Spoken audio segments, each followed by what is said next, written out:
Assalamu alaikum guys, I'm Dr. Naidari. Today I'm going to start with pathology and gradually I'll be uploading videos on different subject that is included in MBBS.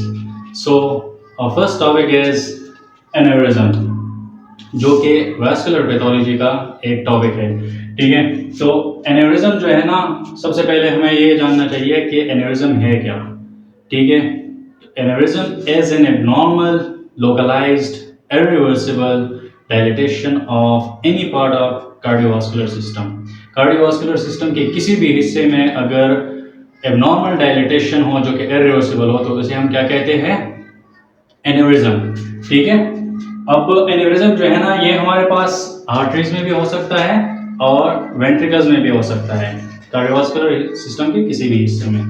For example हमारे पास जो है ना, ये left ventricle है, left atrium है, ठीक है, और ये एओर्टा है। ठीक है, अब एक पेशेंट है, उसको माइकार्डियल इन्फेक्शन हुआ है। ठीक है, यहाँ पे माइकार्डियल इन्फेक्शन हुआ है और वो हील हुआ है बाय फाइब्रोसिस, और यहाँ पे फाइब्रोटिक पैच बना हुआ है। ठीक है, तो अब इसकी स्ट्रेंथ इतनी नहीं रहती कि ये ब्लड प्रेशर जो है ना इस पे आ जाए, तो फिर ये इसकी स्ट्रेंथ जो है वो कम हो जाती है। तो जब ये ब्लड प्रेशर की वजह से ना ये एरिया जो है, ये फाइब्रोटिक पैच वाला एरिया, ये बल्ज आउट हो जाती है। ठीक है, ये ऐसे बल्ज आउट हो जाती है, तो इसे हम फिर क्या कहते हैं, लेफ्ट वेंट्रिकुलर एनेरिज्म। ठीक है, लेफ्ट वेंट्रिकुलर एनेरिज्म।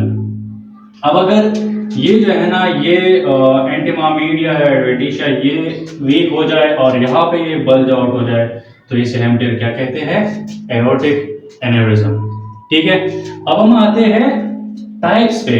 ठीक है, एनेरिज्म के टाइप्स हमारे पास क्या क्या हैं। एक है हमारे पास ट्रू एनेरिज्म, ठीक है, और दूसरा है हमारे पास सीडो या फॉल्स एनेरिज्म, सीडो या फॉल्स एनेरिज्म।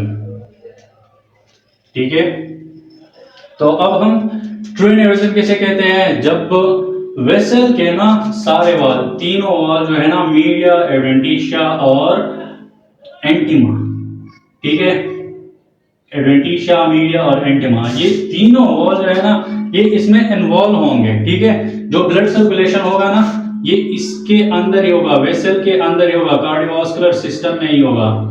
ठीक है, तो ये ब्लड सर्कुलेशन जो है ना, ये यहाँ पे कार्डियोवास्कुलर सिस्टम के अंदर ही होगा, यहाँ पे कोई भी रप्चर नहीं होगा, तो इसे हम क्या कहते हैं, ट्रू एनेरिज्म। फॉल्स एनेरिज्म हम किसे कहते हैं, फॉल्स एनेरिज्म होता है जब ये वेसल है हमारे पास और ये रप्चर हुआ। ठीक है, यहाँ पे, और ब्लड जो है ना, ये इस रप्चर्ड एरिया से बाहर आ गया और यहाँ पे एक्स्ट्रावास्कुलर कोई दूसरा स्ट्रक्चर जो है ना, उसने ये ब्लड जो है रोक लिया। ठीक है, और यहाँ पे क्या बन गया, एक्स्ट्रावास्कुलर हेमाटोमा बन गया। ठीक है, एक्स्ट्रावास्कुलर हेमाटोमा, ये एरिया जो है ना, यहाँ पे ये क्या बन गया, एक्स्ट्रावास्कुलर हेमाटोमा।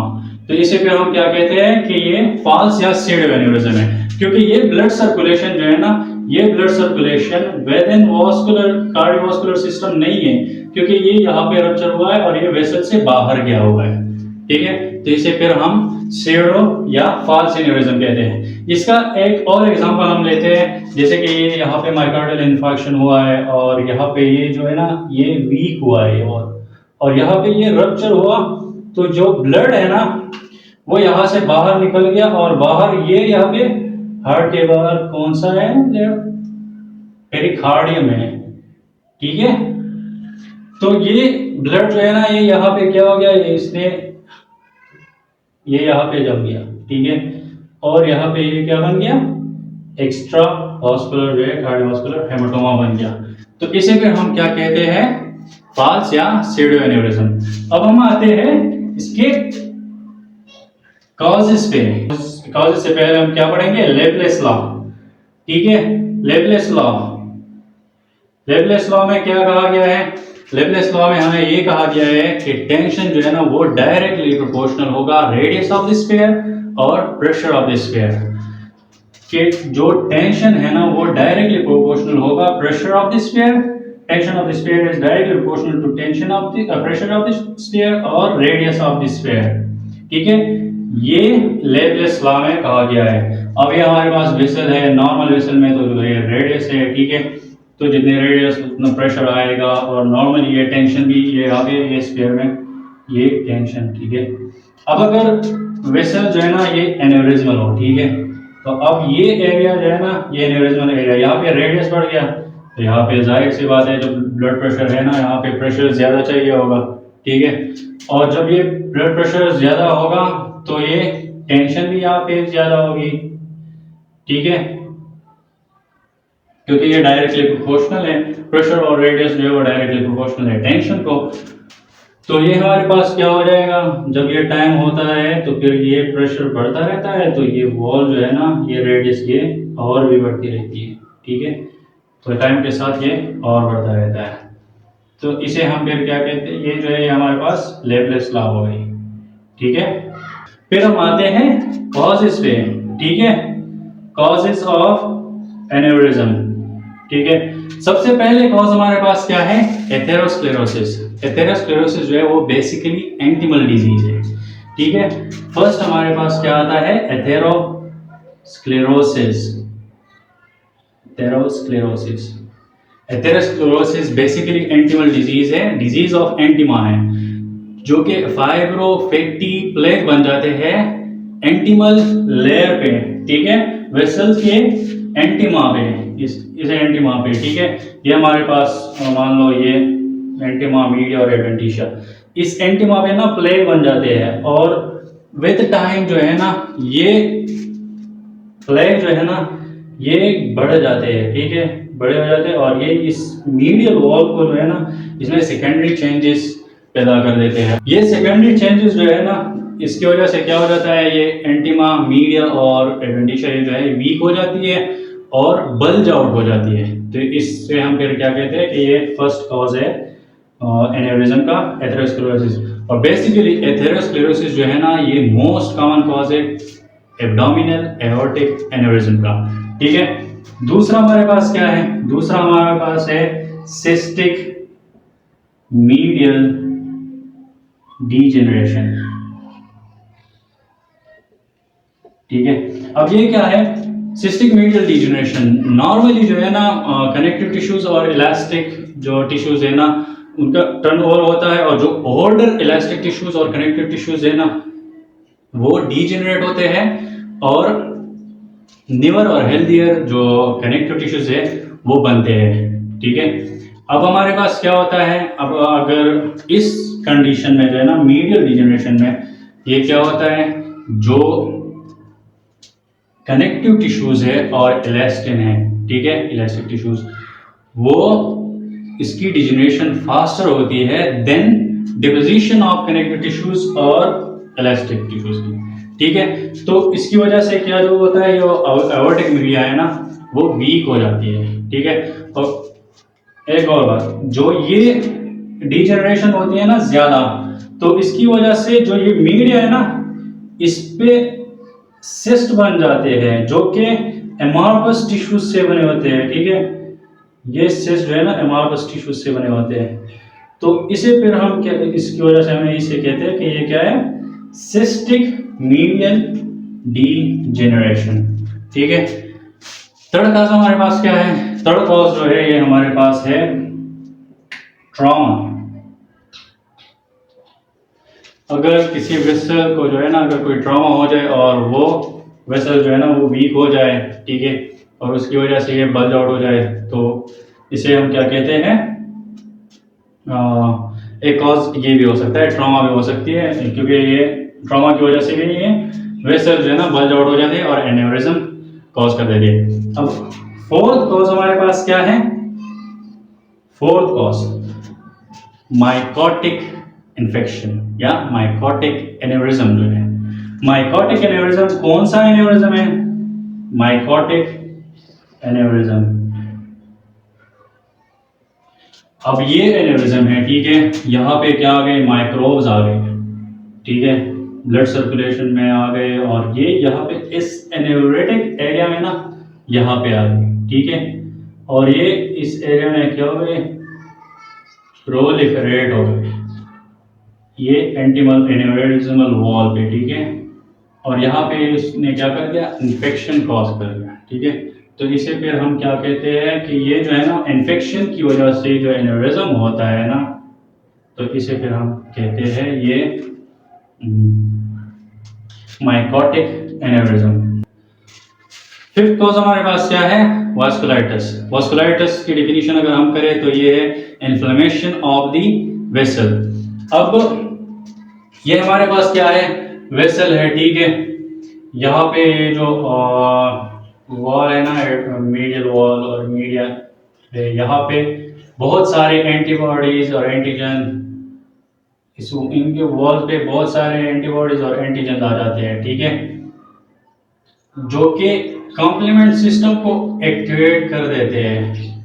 ठीक है, और वो फिर क्या कर देती है, जो ये मीडियल वॉल है ना उसको डिजेनरेट कर देते हैं। ठीक है, मीडियल वॉल है ना इसको डिजेनरेट कर देते हैं, और ये कॉम्प्लीमेंट सिस्टम जो है ना फर्दर क्या कर देते हैं, वो अट्रैक्ट कर देते हैं न्यूट्रोफिल्स और मैक्रोफेजेस को, न्यूट्रोफिल्स प्लस मैक्रोफेजेस को, जो कि फर्दर डैमेज कर देते हैं, मैक्रोफेजेस जो कि फर्दर डैमेज कर देते हैं किसको, एंटीमा को। ठीक है, एंटीमा और मीडिया को फर्दर डैमेज कर देते हैं, और फिर उसकी वजह से ये वीक हो जाती है और बल्ज आउट हो जाती है और एनेउरिज्म कॉज हो जाता है। Now congenital causes of aneurysm. तो कंजेनिटल कॉजेज में हमारे पास फर्स्ट क्या है, मार्फन सिंड्रोम। मार्फन सिंड्रोम क्या है, मार्फन सिंड्रोम जो है वो क्रोमोसोम नंबर 15 पे म्यूटेशन हो जाती है, और फिर इस पेशेंट में क्या हो जाता है, जो प्रॉपर कनेक्टिव टिश्यूज है ना वो नहीं बना पाता एओर्टिक मीडिया के लिए।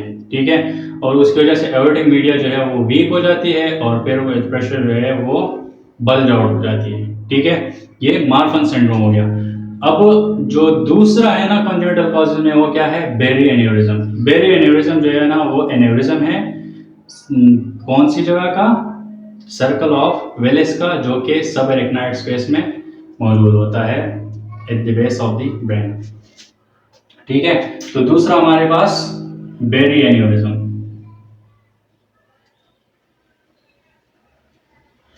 ये हो गया। अब हम आते हैं कॉम्प्लिकेशंस पे। ठीक है, कॉम्प्लिकेशंस क्या क्या हो सकते हैं इसके। ठीक है, सबसे पहले हमारे पास थ्रम्बस फॉर्मेशन। ठीक है, कॉम्प्लिकेशन में हमारे पास थ्रम्बस फॉर्मेशन हो गया। ये जो ब्लड है ना यहाँ पे एनेवरिज्म में, ये जो ब्लड है ये क्या हो जाता है, ये स्टेगनेंट हो जाता है। ठीक है, और इस स्टेगनेंट की वजह से ये क्या हो जाता है, हाइपर कोएगुलेटिव हो जाता है, और यहाँ पे क्या हो जाता है, थ्रम्बस फॉर्म हो जाता है। ठीक है, तो एक कॉम्प्लिकेशन हमारे पास क्या है, थ्रम्बस फॉर्मेशन। दूसरा हमारे पास क्या है, दूसरा हमारे पास एम्बुलस। ठीक है, एम्बुलस फॉर्मेशन। अब ये जो थ्रम्बस है ना, यहाँ से एक टुकड़ा जो है ना वो ब्लड जो है ये डिस्लॉज हो गया, थ्रम्बस डिस्लॉज हो गया, तो ये आ गया यहाँ पे, और ये यहाँ पे बाइफर्केशन जो है ना, एओर्टिक बाइफर्केशन यहाँ पे आ गया, और छोटे वेसल में आके यहाँ पे ये बंद कर दिया। तो इसे हम क्या कहते हैं कि ये जो ब्लड है ना ये डिसलॉज हुआ है थ्रम्बस, इसे हम एम्बोलस कहते हैं। ठीक है, और इस फेनोमेना को एम्बोलिज्म। तो दूसरा कॉम्प्लिकेशन हमारे पास क्या हुआ, एम्बोलस फॉर्मेशन, जो कि फिर ये इस वेसल को जो है ना, थिन वेसल जो, उसको क्या कर देते हैं, ब्लॉक कर देते हैं, ऑब्स्ट्रक्ट कर देते हैं।